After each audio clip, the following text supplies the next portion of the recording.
महाराष्ट्रातल्या सामान्य शेतकऱ्यांसाठी तुम्ही आणि आपण सर्वजण मिळून अन्न त्याग आंदोलन इथं केलं होतं आणि मी एकटाच होतो असं नाही, माझ्याबरोबर 26 ते 27 जण होते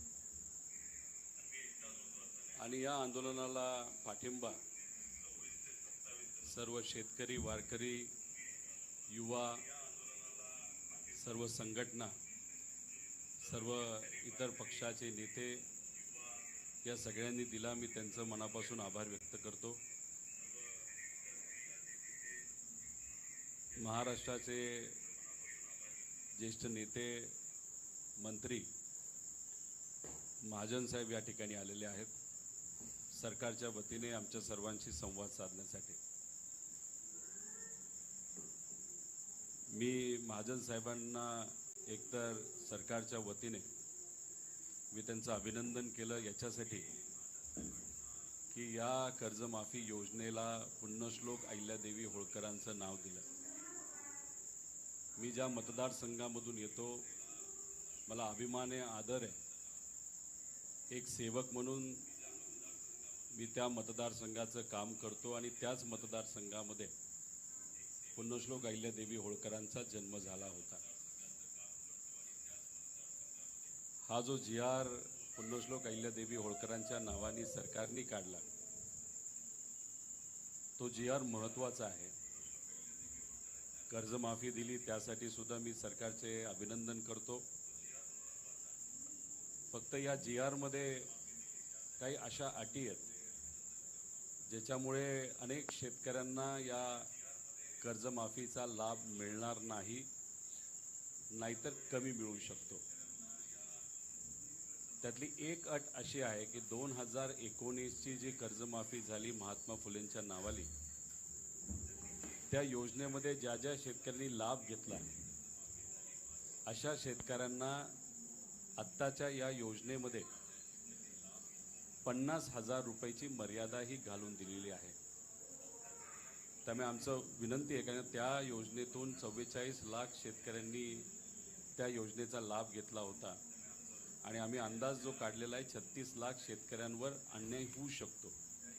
त्यांना 50,000 रुपये हे मिळू शकतील, पण आपल्या सगळ्यांची अपेक्षा आहे की या सर्व शेतकऱ्यांना 2 लाखापर्यंतचा लाभ झाला पाहिजे।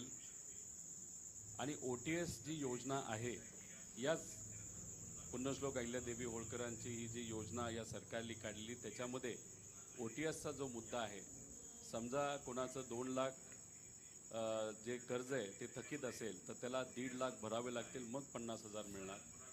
3 लाख थकीत असतील तर 2.5 लाख भरायचे, मग 50,000 मिळणार। आम्ही सरकारला तुमच्या सगळ्यांच्या वतीने विनंती केलेली आहे की 2 लाख वर हे तुम्ही लिमिट घेऊन जावा। 2019ची अट तुम्ही काढा, 50,000 रुपयाची अट काढा आणि सरसकट त्या सर्व शेतकऱ्यांचं ज्यांचं तिथं कर्ज हे प्रलंबित आहे तर त्या लोकांना तिथं 2 लाखाची मदत झाली पाहिजे। समजा कोणाची तरी 1 लाखाचं कर्ज थकीत असेल तर त्याला 1 लाख भरायचे पण लागणार नाही, कारण ते 2 लाखच्या अंतर्गत येणार। कोणाचं 1.5 लाख असेल तर 1.5 लाख, मग त्याला 1 रुपया सुद्धा भरायची काही जरूरत नाही। समजा 2 लाखाच्या पुढे असेल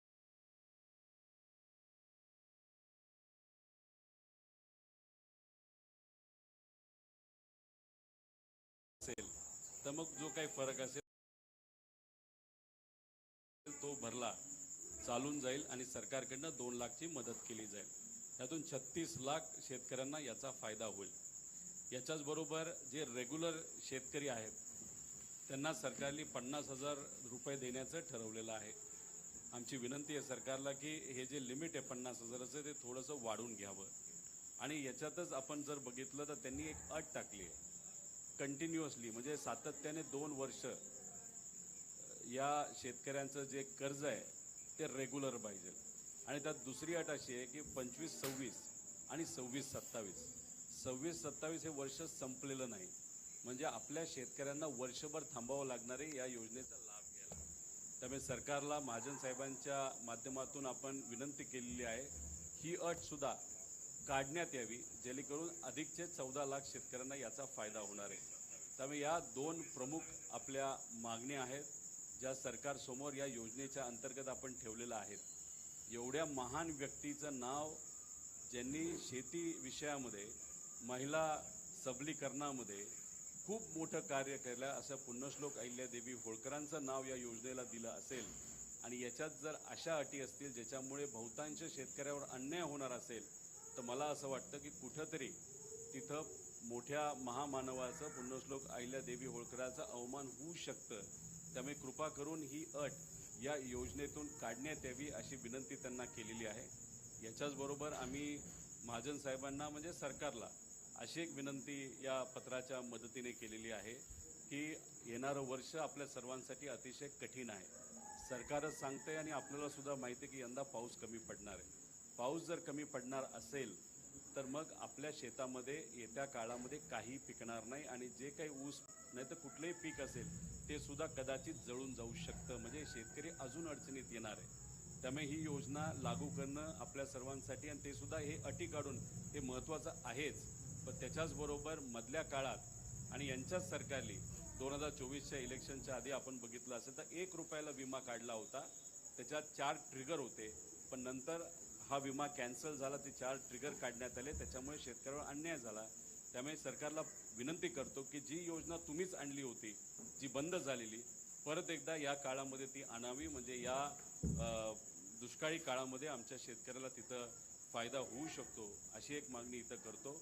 आणि लवकरात लवकर ही जी काही अटी काढून जी योजना तुम्ही आणलेली त्यातून जे काही कर्ज माफ होईल ते पुनर्गठन तुम्ही करा आणि आमच्या शेतकऱ्याला लगेच नवीन कर्ज तिथं कसं मिळेल यासाठी आपण प्रयत्न करावे अशी विनंती मी सरकारला इथं केलेली आहे. आणि त्याच्याचबरोबर या पवित्र भूमीमध्ये इथं करोडो वारकरी इथं येत असतात आणि वारकरी म्हणजे खऱ्या अर्थाने शेतकरी असतो आणि शेतकरी इथं मोठ्या संख्येने येत असेल आणि याच पवित्र भूमीमध्ये विठोबरायांचे चरणी हे आंदोलन आपण केलं आणि कुठल्याही परिस्थितीमध्ये याच्यात राजकारण नव्हतं.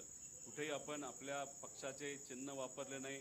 जो कोणी इथं मान्यवर आला त्यांनी ओपन न बोलवा ठिकाणी पाठिंबा दिला शेतकऱ्यांच्यासाठी. त्यामुळे अराजकीय आंदोलन इथं झालं, त्यासाठी महाजन साहेब इथं आले. त्यामुळे मला विश्वास आहे या पवित्र भूमीमध्ये हे आंदोलन होत असल्यामुळे या अन्यायकारक अटी या येत्या काळामध्ये सरकार हे नक्कीच त्या ठिकाणी काढेल. कारण का आपल्या सर्वांनाच माहिती आहे की पुढच्या महिन्यामध्ये इथं मोठ्या प्रमाणात वारी आणि सगळेच लोक वारी इथं मोठ्या प्रमाणात लोक येतील. मुख्यमंत्री साहेबांना सुद्धा इथं पहिली पूजा करण्यासाठी यावं लागतं, दरवर्षी यावं लागतं आणि त्या आषाढीच्या दिवशी त्यामुळे लोकांचा आशीर्वाद हा नक्कीच नेत्यांना तिथं लाभेलच. त्यामुळे मी विनंती करतो आपल्या सर्वांच्या वतीने हे पत्र त्यांनी स्वीकारावं आणि याच्यातच त्यांनी तिथं त्यांचं मनोगत सुद्धा व्यक्त व्हावं. त्याच्याचबरोबर आम्ही सरकारला एक विनंती केलेली आहे की रविकांत तुपकर हे शेतकरी नेते बुलढाण्याला उद्यापासून बसत आहेत. त्यामुळे शेतकरी नेते आहेत. त्यामुळे सरकारला विनंती करतो आमच्याकडे यायला तुम्हाला 3 दिवस लागले, त्यांच्यापाशी 3 दिवस न लावता उद्या नाही तर परवाच त्यांना तिथं भेटावं, त्यांना त्यांच्या मागण्या समजून घ्याव्या. त्यांनी सुद्धा अन्य त्याग आंदोलनच केलेलं आहे. म्हणजे आम्ही जो विषय घेतला तोच त्यांनी विषय घेतलेला आहे. त्यामुळे संवेदनशील भूमिकेतून त्यांचाही मुद्दा समजून घेऊन त्यांनाही तिथं न्याय मिळावं, म्हणजे शेतकऱ्यांना न्याय मिळावा अशी आम्ही विनंती करतो. आणि अजून एक जे आम्ही आत्ता चर्चा करत होतो, येण्यापूर्वीसुद्धा महाजन साहेबांची आमची चर्चा झाली होती. साहेबांचं मत आलं की सरकार पॉझिटिव्ह आहे, सरकार शेतकऱ्याला न्याय देण्याचा विचार करत आहे आणि नक्कीच हे ज्या काही अटी आहेत त्या अटीमध्ये आपल्याला काय करता येईल हे कमिटीकडे आपल्याला जावं लागेल. आणि मग फोनवर ही चर्चा झाल्यानंतर आज ते इथं आले, आत्ता इथं आले आणि आत्ता त्यांनी तीच गोष्ट सांगितली माझ्यासमोर, तुमच्यासमोर. मुख्यमंत्री साहेबांशी सुद्धा त्यांचं संभाषण झालेलं आहे. ते काय झालं हे स्वतः त्या ठिकाणी आपल्या सर्वांना सांगतील. पण आम्ही त्यांना विनंती एवढीच केलेली आहे की जेव्हा केव्हा मुख्यमंत्री साहेब या विषयाच्या बाबतीत आणि पॉझिटिव्हली सकारात्मक शेतकऱ्याच्या बाजूने आमच्या ज्या मागण्या त्या मान्य करून निर्णय घेण्यासाठी जी काही समिती आपल्याला करावी लागेल, समितीपेक्षा जे काही तिथं शिष्टमंडळ हे असेल त्याच्यामध्ये आम्ही शेतकऱ्याची मुलं असलो तरी आमच्यापेक्षा असे अनेक लोक आहेत जे अनुभवी शेतकरी विषयाच्या बाबतीत.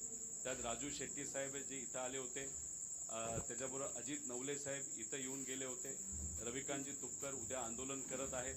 जयंतजी पाटील शेकापचे ते इथे येऊन गेले. शशिकांतजी शिंदेसाहेब असतील व तसंच हर्षवर्धन सपकाळ जे उद्या इथं आपल्याला भेटण्यासाठी येणार आहेत. अशा सर्व नेत्यांना घेऊन आम्ही मुख्यमंत्री साहेबांच्या वेळेनुसार आमच्या शेतकऱ्यांच्या वतीने या सगळ्या मागण्या तिथं आम्ही मांडणार आहोत, ती विनंती करणार आहोत. आणि ह्या सगळ्या गोष्टी आम्ही महाजन साहेबांसमोर इथं मांडलेल्या आहेत, बोललेल्या आहेत. ते आपल्या सर्वांना इथं नक्कीच संबोधित करतील. फक्त महाजन साहेबांना एकच खंत व्यक्त करायची आहे की आम्ही इथं शेतकऱ्याचं आंदोलन करत असताना बऱ्याच नेत्यांनी आमच्याबद्दल काय बरंच काय बोलून गेलं. म्हणजे सोन्याचा चमचा. माझं म्हणणं आहे की कुठल्या परिवारामध्ये जन्मायचं हे कोणाच्याच हातात नसतं. ज्या परिवारामध्ये मी जन्मलो त्याचा अभिमान हा मला आहेच. पण विषय एवढाच आहे की ठीक आहे, सोन्याचा चमचा घेऊन मी जन्मलो असलो, खरी गोष्ट सांगायला गेलो तर माझं काय संघर्ष आहे हा वेगळाच आहे.